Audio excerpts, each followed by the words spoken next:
Hello दोस्तों, स्वागत है आपका सोशियोलॉजी क्लासेस के हमारे यूट्यूब चैनल पे। तो एक ज़रूरी सूचना आया है कि अभी तक आपने हमारा टेलीग्राम चैनल नहीं ज्वाइन किया है तो ज्वाइन कर सकते हैं, जहाँ पे आपको 9 AM और 9 PM पर क्विज करवाए जाते हैं। तो आज हम देखने वाले हैं कुछ इम्पॉर्टेंट पॉइंट परीक्षा की दृष्टिकोण से, जो परीक्षा एग्ज़ाम में डायरेक्ट पूछे जाते हैं। तो आइए देखते हैं। सर हेनरी मैन की पुस्तक का नाम क्या है? तो एंशिएंट लॉ है, जो 1861 में हेनरी मैन ने लिखी है। अगला पॉइंट है, भारतीय गांव को मेटकाफ ने किस उपमा से संबोधित किया है? तो प्रश्न ऐसे पूछा जाता है, किसने समाज को छोटे छोटे गणराज्य के रूप में देखा है भारतीय गांवों को? तो मेटकाफ जो है, जिन्होंने भारतीय गांव को छोटे छोटे गणराज्य के रूप में संबोधित किया है। अगला पॉइंट है, कौन जाति व्यवस्था और संयुक्त परिवार को भारतीय सामाजिक व्यवस्था का आधार स्तंभ मानते हैं या कहते हैं? तो KM पर्रिकर। इसके बाद इस्लामीकरण की अवधारणा किसके द्वारा दी गई है? तो G. मेंडलबाम के द्वारा इस्लामीकरण की अवधारणा दी गई है। ग्रामीण समाजशास्त्र का जनक किसे कहा जाता है? तो ग्रामीण समाजशास्त्र का जनक रॉबर्ट रेडफील्ड को कहा जाता है। लघु एवं बृहद परंपरा की बात रॉबर्ट रेडफील्ड करते हैं। लघु परंपरा की विशेषताएं क्या हैं? तो लघु परंपराएं अलिखित होती हैं, अशास्त्रीय होती हैं और इनका जो हस्तांतरण होता है मौखिक होता है। अगला पॉइंट है, समाज को द्विध्रुवी परंपरा में किसने विभाजित किया है? तो रॉबर्ट रेडफील्ड है, जिन्होंने समाज को द्विध्रुवी परंपरा में विभाजित किया है, लघु परंपरा और बृहद परंपरा के रूप में। उसके बाद डॉक्टर BR चौहान ने भारतीय गांव में लघु समुदाय की किन विशेषताओं को बताया है? तो उन्होंने लघु समुदाय के लिए लघुता और विशिष्टता जो है, दो प्रमुख विशेषताओं की चर्चा की है। स्थानीयकरण की अवधारणा सर्वप्रथम किसने दी है? तो स्थानीयकरण की अवधारणा सर्वप्रथम मॉरिस ओपनर ने दिया है। इसके बाद मैकिम मैरियट जो है, स्थानीयकरण और सार्वभौमिकरण की अवधारणा के लिए ज़्यादा जाना जाते हैं। अगला है, जजमानी प्रथा समाज के किस आवश्यकताओं की पूर्ति करती है? तो जजमानी व्यवस्था समाज की जो है आर्थिक व्यवस्थाओं की या आवश्यकताओं की जो है पूर्ति करती है। इसमें दो होते हैं, एक यजमान होता है, दूसरा कमीन होता है। यह भी क्वेश्चन पूछा जाता है। इनके अलावा इनकी विशेषता के रूप में कि जजमानी प्रथा की विशेषता क्या क्या होती है? तो इसमें वस्तुओं की और सेवाओं का लेन देन होता है। रॉबर्ट रेडफील्ड द्वारा लघु समुदाय की अवधारणा किस गांव के अध्ययन के उपरांत दिया गया है? तो चानकोम मैक्सिको के गांव का अध्ययन करके इन्होंने लघु एवं बृहद समुदाय की अवधारणा दी है। गांव की एक जीवन विधि वे ऑफ लाइफ के रूप में किसने परिभाषित किया है?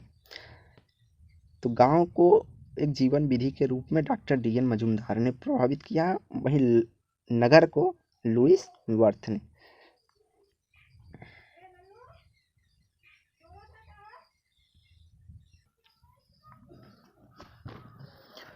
गली एकता स्ट्रीट यूनिटी के आधार पर भारतीय गांवों का उल्लेख किसने किया है? तो कैथलीन गफ हैं,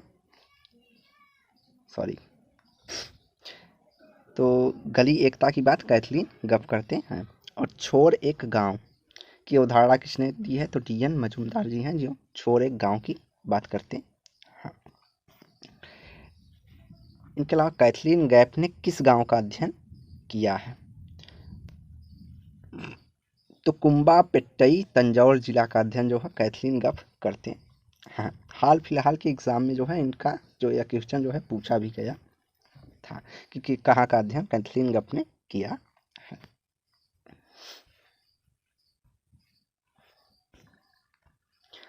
अगला है, जनजातियां और प्रमुख युवाग्रह, जो कि बार बार पूछे जाते हैं। तो आइए देखते हैं। गोंड और मुरिया यहाँ पर रख लीजिए। मुरिया, गोंड और मुरिया में घोटुल पाया जाता है। मुंडा और हो बिरहोर में गिटियोरा युवाग्रह पाए जाते हैं। उरांव में जो है आपका घुमकुरिया या जोके केरपा, जो केरपा नामक युवा गृह पाया जाता है। शेमा नागा और कोनायक नागा में मोरंग लड़कों के लिए और यो लड़कियों के लिए अलग अलग युवा गृह पाए जाते हैं। आगामी नागा में किचुकी नामक युवा गृह पाया जाता है। मेमी नागा में इरुचि लड़कों के लिए, इलोइची लड़कियों के लिए है। भोटिया जो है, भोटिया में रंगभंग युवा गृह पाया जाता है। भुइया जनजाति में धागर बासा युवा गृह पाया जाता है।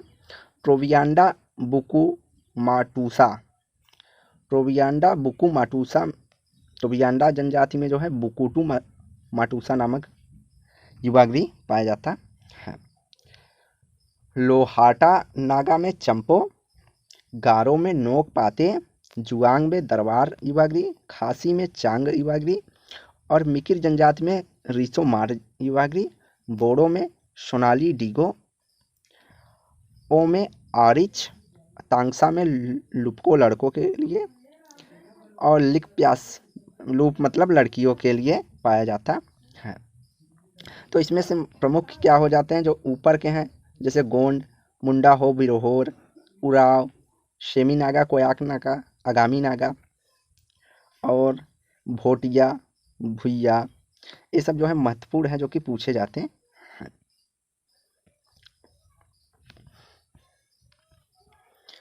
अगला है कि जनजातियों को अन्य अन्य जो है समाजशास्त्रियों ने किस किस नाम से पुकारा है, उस बारे में आइए देखते हैं। तो जनजाति विद्वानों द्वारा विभिन्न नामों से संबोधित किया जाता है। ठक्कर बप्पा, जिन्हें जयपाल सिंह आदिवासियों के मसीहा कहते हैं, इनके लिए आदिवासी शब्द का प्रयोग किया है। तो ठक्कर बप्पा जो है आदिवासियों के उत्थान के लिए उन्होंने कार्य किया, इसलिए जयपाल सिंह ने इसे आदिवासियों का मसीहा कहा है। वहीं वेरियल एल्मिन ने आदिवासी समूह या जनजाति समूह को वनवासी कहा है और ये जनजातियों के पृथक्करण की अवधारणा के लिए भी जाने जाते हैं और इन्होंने राष्ट्रीय उपवन नामक संबंधित अवधारणा जनजातियों से संबंधित दिया है। इसके अलावा जीएस घुरिये का बार बार पूछा जाता है कि इन्होंने जनजातियों को पिछड़े हिंदू कहा है और इन्हें सातवीकरण की अवधारणा के लिए जाना जाता है। हट्टन ने जनजातियों को आदिम जाति कहा है। एलपी विद्यार्थी ने गिरिजन या गिरिधन के रूप में संबोधित किया है। सर बेंस ने पर्वती, सर बेंस और आर के दास एवं सर बेंस ने पर्वतीय जनजाति के नाम से संबोधित किया है। आर के दास एवं आर एस दास ने इन्हें दलित मानव के रूप में संबोधित किया है। एम एल श्रीकांत ने इन्हें अरयक, रानी पराज और आदिवासी नाम से संबोधित किया है। अंग्रेज इन्हें दलित कहते थे, दलित वर्ग, और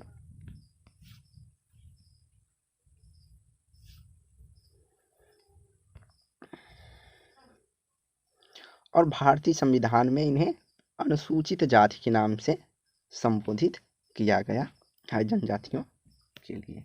तो इसमें से महत्वपूर्ण हो जाते हैं वेरियल एल्बिन, जीएस घुरिये और हट्टन। इनके अलावा जो है अंग्रेज और भारतीय संविधान में अनुसूचित जाति जनजाति के नाम से संबोधित किया जाता है। तो सर्वप्रथम साइमन ने जो है 1935 में इन्हें दलितों को जो है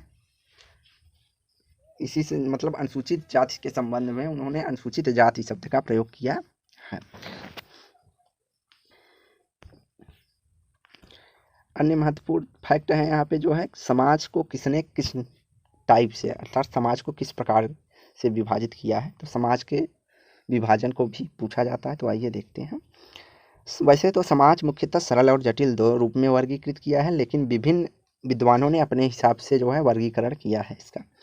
तो सर हेनरी मैन ने 2 प्रकार के समाजों की चर्चा की है।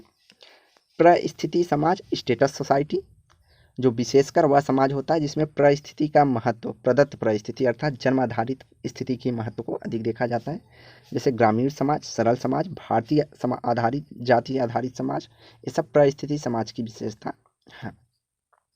दूसरा इन्होंने बताया संविधा समाज, कॉन्ट्रैक्ट सोसाइटी, जिसमें अर्जित परिस्थितियों को महत्व दिया जाता है। आगे मैक्स वेबर ने दो प्रकार के समाजों का उल्लेख किया है।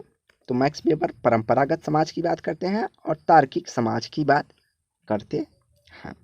हार्वर्ड एस बेकर ने दो प्रकार की समाजों की चर्चा की है, पवित्र समाज, सेक्रेट सोसाइटी, और धर्मनिरपेक्ष समाज, सेकुलर सोसाइटी। पवित्र समाज के रूप में इन्होंने ग्रामीण समाज को देखा है और धर्मनिरपेक्ष समाज को इन्होंने नगरीय समाज के रूप में देखा है।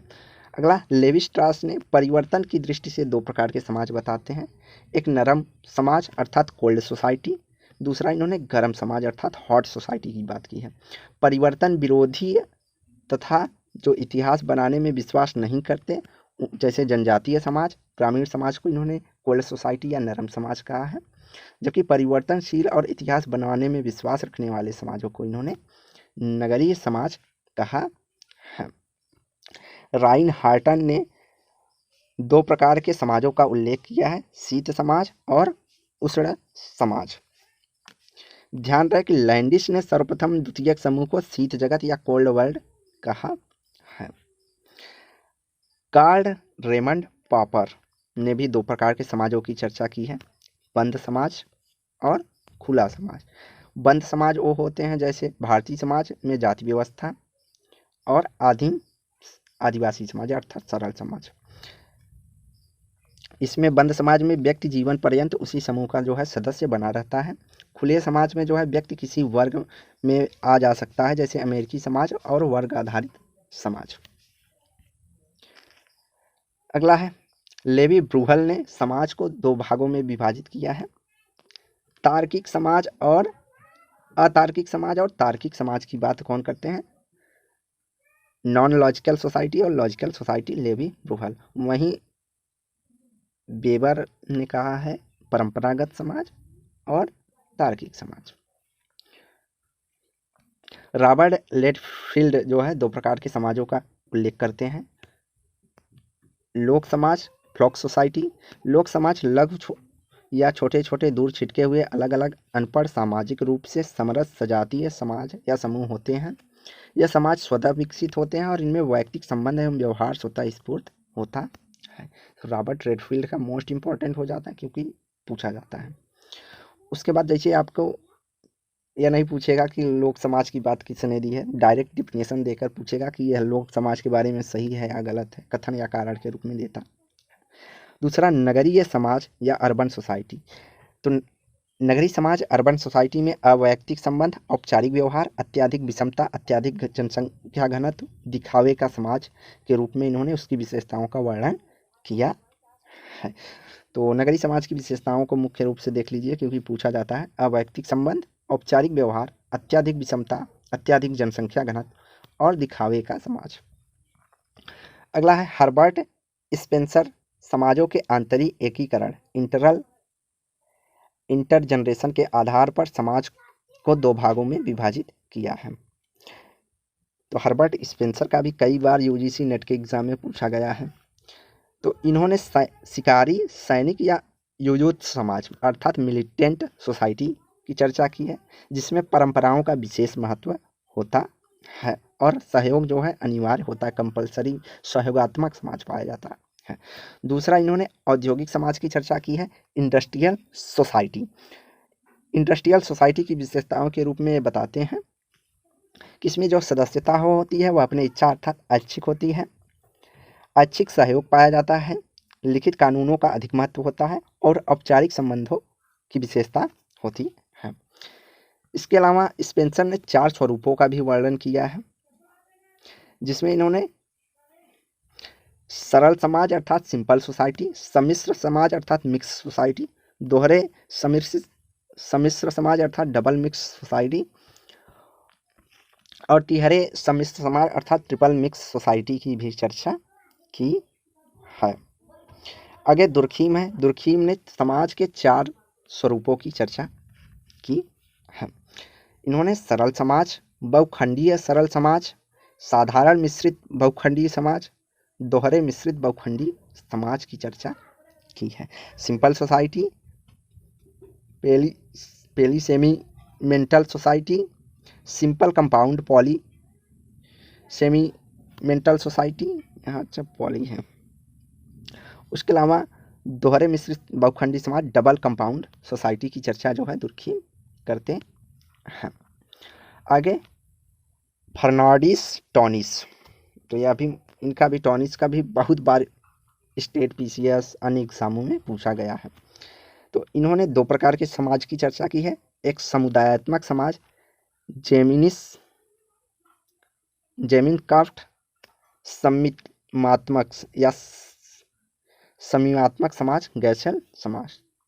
तो सामुदायिक समाज में इन्होंने जो गांव और सरल समाजों को रखा है, और समीमात्मक समाज में नगर समाज, जिसमें समूहों की आधार समितियों की अधिक विशेषता होती है। इसके बाद इवांस पिचार्ड ने 2 प्रकार के समाज बताए हैं, अशीर्षी समाज और शीर्षी समाज। अशीर्षी समाज भी पूछा गया है अभी हाल फिलहाल कई एग्जामों में। तो अशीर्षी समाज वह समाज होता है जिसमें कोई औपचारिक सत्ता नहीं होती है, औपचारिक मुखिया नहीं होता है।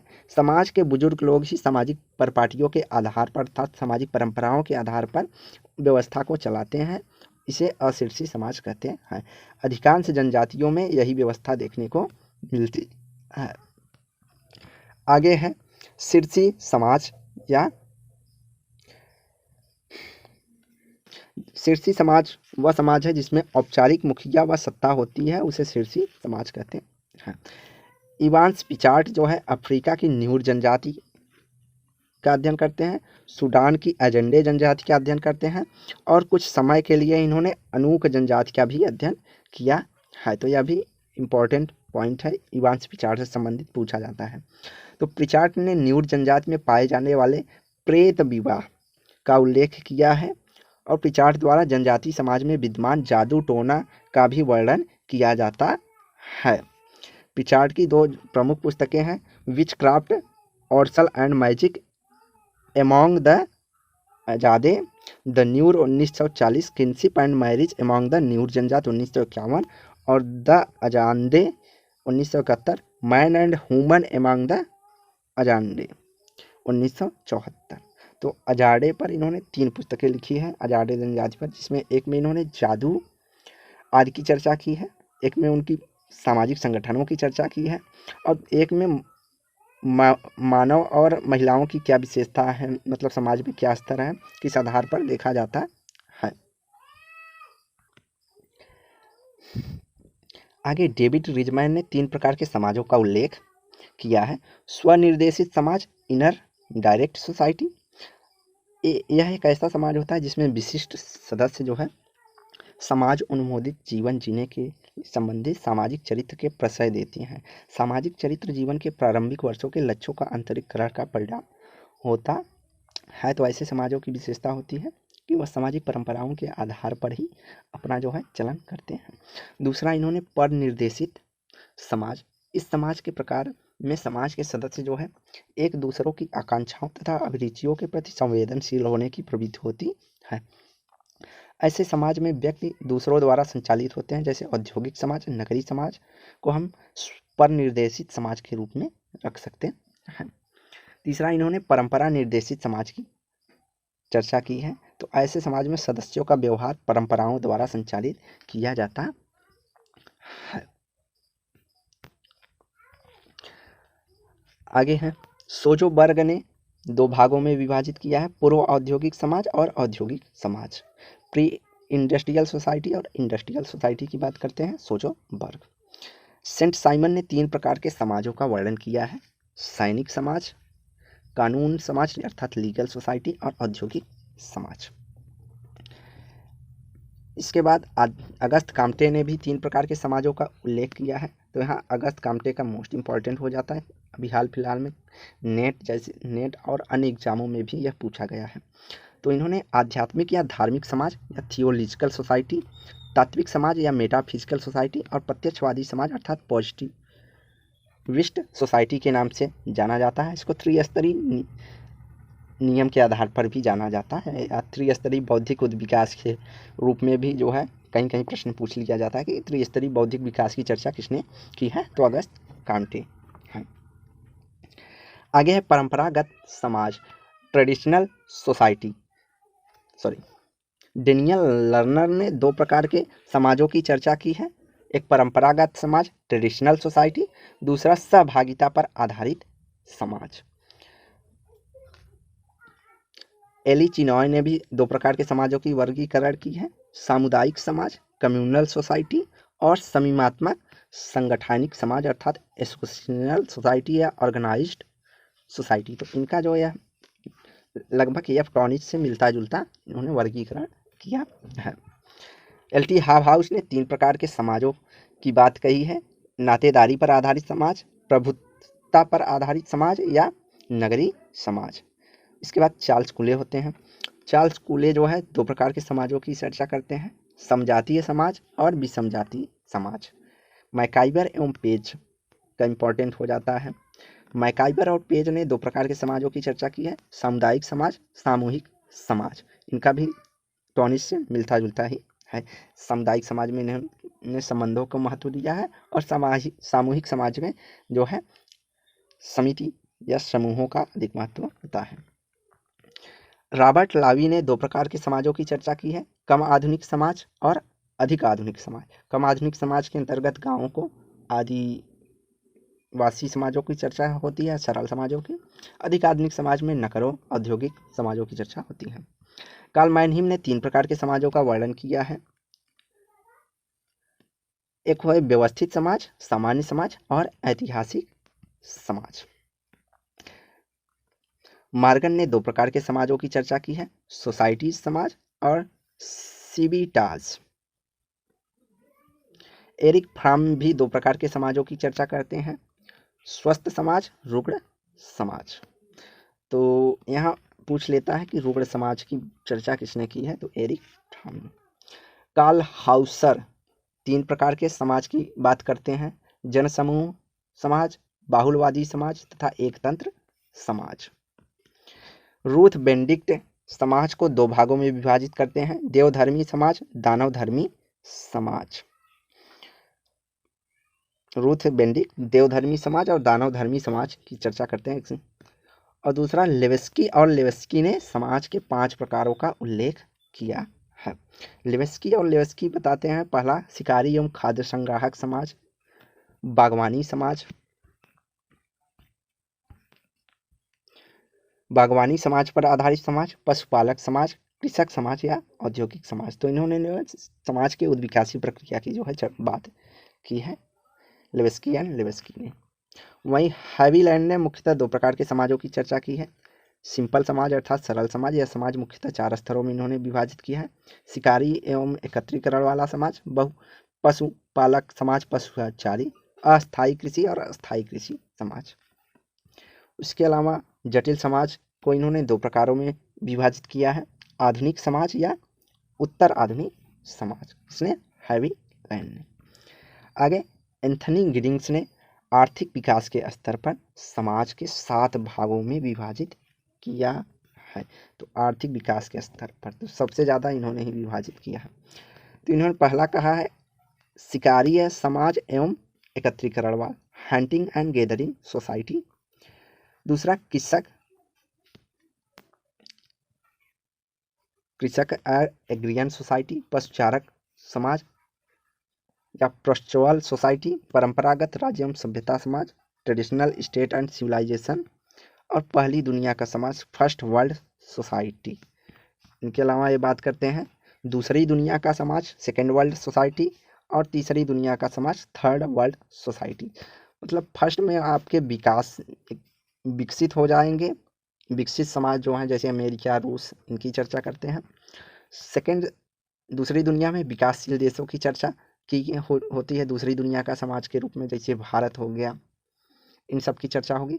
और तीसरी दुनिया वाले समाज वे होंगे जैसे जो एकदम अन्य पिछड़े हुए समाज होते हैं, जैसे दक्षिण अफ्रीका, सूडान, ये सब तीसरी दुनिया के समाज के उदाहरण के रूप में इन्होंने चर्चा की है। राल्फ डेरन डार्फ ने 2 प्रकार के समाजों का उल्लेख किया है, मतैक्य समाज और बाध्यतामूलक समाज। एफ.जी. वेली ने 2 प्रकारों की समाज की चर्चा की है, खंडित समाज, जनजातीय समाज को इन्होंने खंडित समाज के रूप में देखा है, और जैविक समाज, ऑर्गेनिक समाज अर्थात जाति व्यवस्था पर आधारित समाज को इन्होंने जैविक समाज के रूप में देखा है। कार्ल मार्क्स का महत्वपूर्ण हो जाता है कि कार्ल मार्क्स ने किस रूप में विभाजित किया है। तो कार्ल मार्क्स ने मुख्यतः 2 प्रकार के समाजों का उल्लेख किया है, वर्ग विहीन समाज और वर्ग वाले समाज। पूंजीवादी समाज को इन्होंने वर्ग समाज कहा है और साम्यवादी समाज को इन्होंने वर्ग विहीन समाज के रूप में चर्चा की है। सिगमंड फ्रायड बर्नफेल्ड ने 2 प्रकार के समाजों की चर्चा की है, एक है फेट्यू स्प्लिक सोसाइटी और प्यूरो स्फोकिक सोसाइटी। इनके अलावा विद्वानों के समाज के वर्गीकरण के निष्कर्ष को सुविधा अनुसार हम 4 भागों में विभाजित कर सकते हैं, एक जनजातीय समाज, कृषक समाज, औद्योगिक समाज और उत्तर औद्योगिक समाज में। जनजातीय समाज में आपके पशुचारण, हंटिंग एंड गैदरिंग अर्थात शिकार करना और इकट्ठा करने वाले समाज, और अस्थायी कृषि वाले समाज आ जाते हैं। और कृषक समाज में अस्थायी कृषक समाज और ग्रामीण समाजों की चर्चा होगी। औद्योगिक समाज में इंडस्ट्रियल सोसाइटी में नगरीय समाज की चर्चा होगी। उत्तर औद्योगिक समाज में आपके जन सूचनापरक समाजों की बात होती है। तो आज की वीडियो यही समाप्त करते हैं। वीडियो को लाइक एंड शेयर कीजिए, चैनल को सब्सक्राइब कीजिए। धन्यवाद।